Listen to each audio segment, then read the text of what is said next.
வணக்கம். சம்பத்குமார் புதுக்கோட்டை வாமுனி யூடியூப் சேனலுக்காக உங்களோடு. தேர்தல் சூடு பிடிச்சிருச்சு, மிக வேகமாக எல்லாமே போயிட்டு இருக்கு. இந்த நேரத்தில் பலரும் பலவித விமர்சனங்கள் சொல்றாங்க. நான் எல்லாவற்றையும் கூர்ந்து கவனிக்கிறவன் அப்படிங்கிற ஒரு முறையில் நிறைய விமர்சகர்கள் சொல்றதெல்லாம் கேட்குறேன். செய்தியாளர்கள், அதே மாதிரி பொதுமக்கள், அரசியல் தலைவர்கள், அவர்களுடைய பேச்சு, பொதுமக்களுடைய பல்ஸ்ன்னு சொல்லுவாங்க. அப்படி அனைத்தையும் கவனிக்கிற வகையில் இந்த தேர்தல் எப்படி போகும் அப்படிங்கிற ஒரு யோசனையில் நம்ம என்ன பண்ண முடியும் அப்படின்னு கேட்டால், என்ன நடக்க போகுது அப்படின்னு கேட்டால், தமிழ்நாட்டில் ஆட்சி செய்பவர் அப்படியே வெற்றி பெறுவார், மத்தியில் ஆட்சி செய்பவர் அப்படியே வெற்றி பெறுவார். இதுதான் உண்மை நிலவரம். அங்கே மோடி, இங்கே மரியாதைக்குரிய முதலமைச்சர் ஸ்டாலின். இது ரெண்டு பேர் வெற்றியையும் யாரும் மாற்ற முடியாதுங்கிற இடத்துல இருக்கிறோம். இந்த நேரத்தில் இங்கே ஒரு மிகப்பெரிய திட்டம் பிஜேபி கிட்டே இருக்கு. நான் பல நண்பர்களை கேட்ட போது, யோசிக்கிற போது, சில திட்டங்கள் இப்படி இருக்கு இப்படி இருக்குன்னு கொஞ்சம் கொஞ்சமாக கசிய ஆரம்பிக்குது. அதை உங்களோட பகிர்ந்துக்கலாம் அப்படிங்கிறது என்னுடைய நோக்கம். என்ன அப்படின்னா, இப்போ பிஜேபிக்கு ஒண்ணுமில்லைன்னு சும்மா சொல்றோம். இது வாய் வார்த்தைகளே தவிர உண்மை அது இல்லை. இப்ப நம்முடைய மரியாதைக்குரிய முதலமைச்சர் அவர்கள், அவர் ஒரு அரை மணி நேரம் ஒரு மேடையில் இன்னைக்கு தேர்தல் பிரச்சாரம் பண்ணா 20 நிமிஷம் மோடி பிஜேபியை பத்தியே பேசுறார். கவனிச்சு பாருங்க. 1 மணி நேரம் பேசுறாருன்னா அரை மணி நேரம் இதுக்கு அவர் செலவு பண்றார். தன்னுடைய திட்டங்களை சொல்வதற்கோ, அதிகமாக எதிரே இருக்கிற எடப்பாடியாரை பற்றி பேசுவதற்கோ அவர் கொடுக்கிற நேரத்தை விட, முக்கியத்துவத்தை விட, மத்திய அரசாங்கத்தையும் மோடியையும் பிஜேபியையும் எதிர்த்து பேசுவதற்கு அதிகமான நேரத்தை செலவிடுகிறார். 2%, 3%, இன்னும் சில சொல்றது போல நோட்டாவோடு போட்டி போடுகிற என்று சொல்லுகிற ஒரு கட்சியை இவ்வளவு தூரம் நாம் எதிர்த்து செய்ய வேண்டிய வேலை இல்லை. அப்ப பல பேர் இதை எதிர்க்கிறாங்க, செய்யறாங்கன்னா அவன்கிட்ட ஏதோ ஒரு சக்தி இருக்கு அப்படிங்கிறது தான். உண்மையிலே சொல்றேங்க, நிச்சயமா அண்ணாமலையுடைய உழைப்பு பிஜேபியை வளர்த்துக்கிட்டே வருது. தினம் வளருது. இப்ப இதுவரையிலும் வந்திருக்கிற அந்த கருத்து கணிப்புகள், பெரிய பெரிய ஆட்கள், பிரசாந்த் கிஷோர்ல ஆரம்பிச்சு mirror India, India today, times now, அது மாதிரி சாணக்கியா, இப்படி பல சேனல்கள். இப்ப சமீபத்தில் இவங்க வெளியிட்டிருக்காங்க லயோலா காலேஜ் குரூப். இப்படி யாருடைய அந்த கருத்து கணிப்புகளை எடுத்துக்கிட்டு பார்த்தாலும், வடநாட்டுக்கு போயிட்டு வர்றவங்க சொல்ற செயல்களை கேட்டாலும், அரசியல் விமர்சனங்களை கூர்ந்து பார்த்தாலும், இந்தியாவில் மீண்டும் 3வது முறை மோடி ஆட்சி செய்ய போவது உறுதி. அதுல தடையே கிடையாது.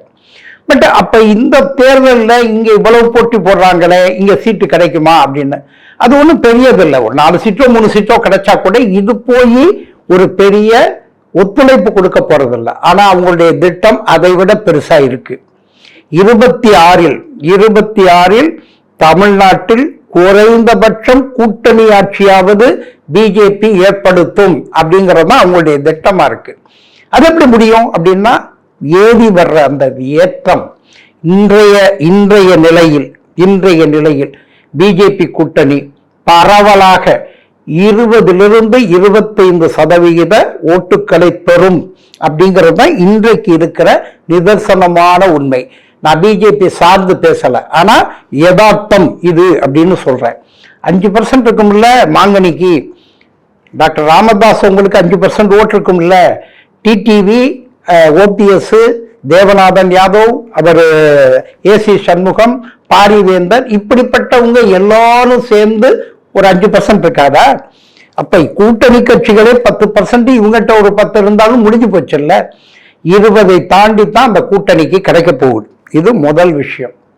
2வது, அவங்க 40 தொகுதியிலையும் கூட்டணியோட ஆட்கள் போட்டிருக்காங்க. பாதிய கூட்டணி கொடுத்துட்டாங்க, பாதியில நிறுத்திக்கிறாங்க.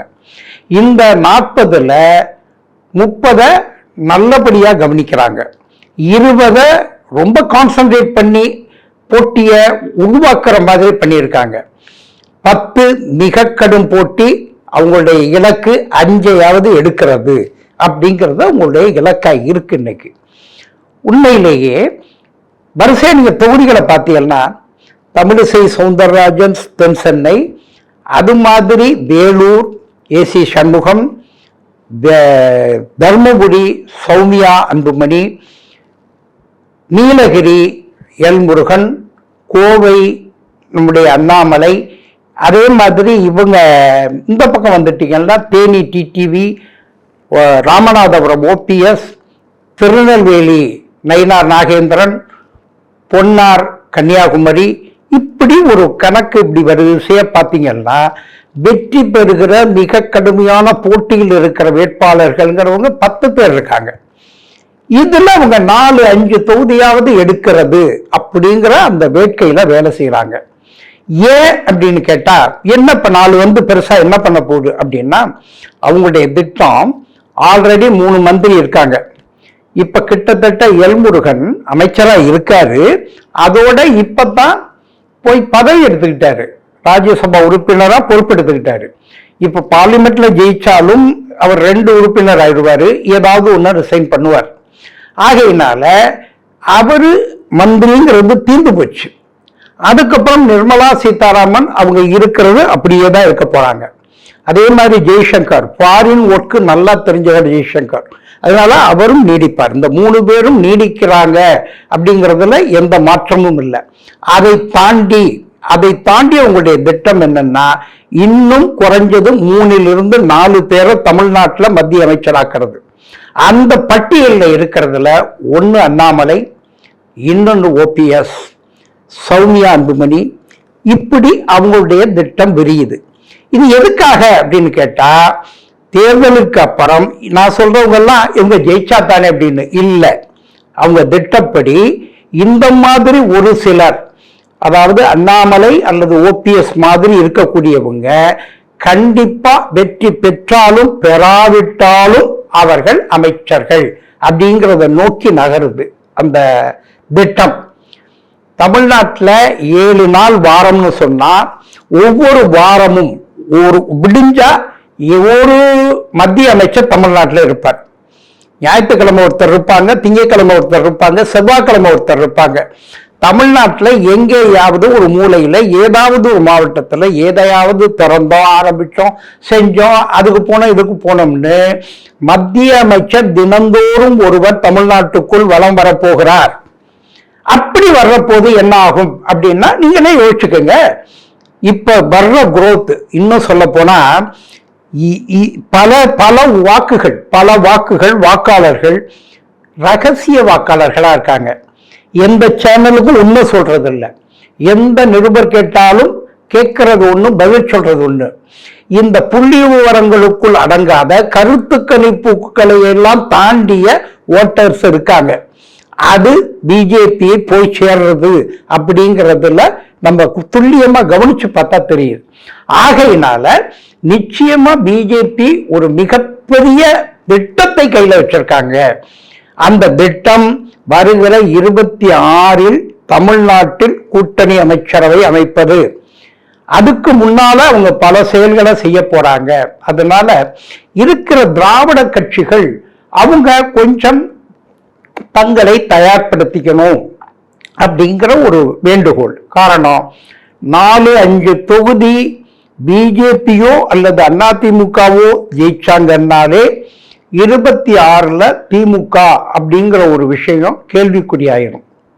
அது மட்டுமல்ல, தமிழ்நாட்டில் குறைஞ்சது 10லிருந்து 15 தொகுதியில அதிமுகவை 3வது இடத்துக்கு தள்ளும் பிஜேபி அப்படின்னு ரொம்ப முக்கியமான விவரம் அறிந்தவர்கள் சொல்றாங்க.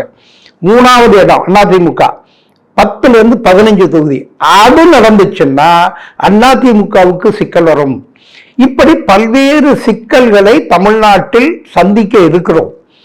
சும்மா நம்ம மன விருப்பத்துக்காக இது போயிடுமோ அது போயிடுமோ, வராது, இது மண்ணு வேற, இதெல்லாம் நம்மை ஒரு 15 நாளைக்கு நம்ம ஏமாத்திக்கிற விஷயங்கள். அதனால யதார்த்தம் என்னங்கிறத புரிஞ்சுக்கங்க. வாக்களிக்கிறது அத்தனை பேருடைய உரிமை. நான் எந்த கட்சிக்காகவும் வாக்குக்காக கேட்கல. இந்த வீடியோ நான் போட்டதனுடைய நோக்கம், பிஜேபி ஒரு மிகப்பெரிய திட்டத்தை வைத்திருக்கிறது. அந்த திட்டப்படி 30 தொகுதிகள் மட்டுமே திமுக கூட்டணிக்கு, மிச்சம் 10 இருப்பதை அதிமுகவும் பிஜேபியும் பகிர்ந்து கொள்வது என்பது அவர்களுடைய திட்டமாக இருக்கிறது. 6 to 7 பேரை அமைச்சராக்குவது, வெற்றி பெற்றாலும் பெறாவிட்டாலும், இதெல்லாம் பிஜேபியினுடைய திட்டங்களில் வந்து கொண்டிருக்கிறது.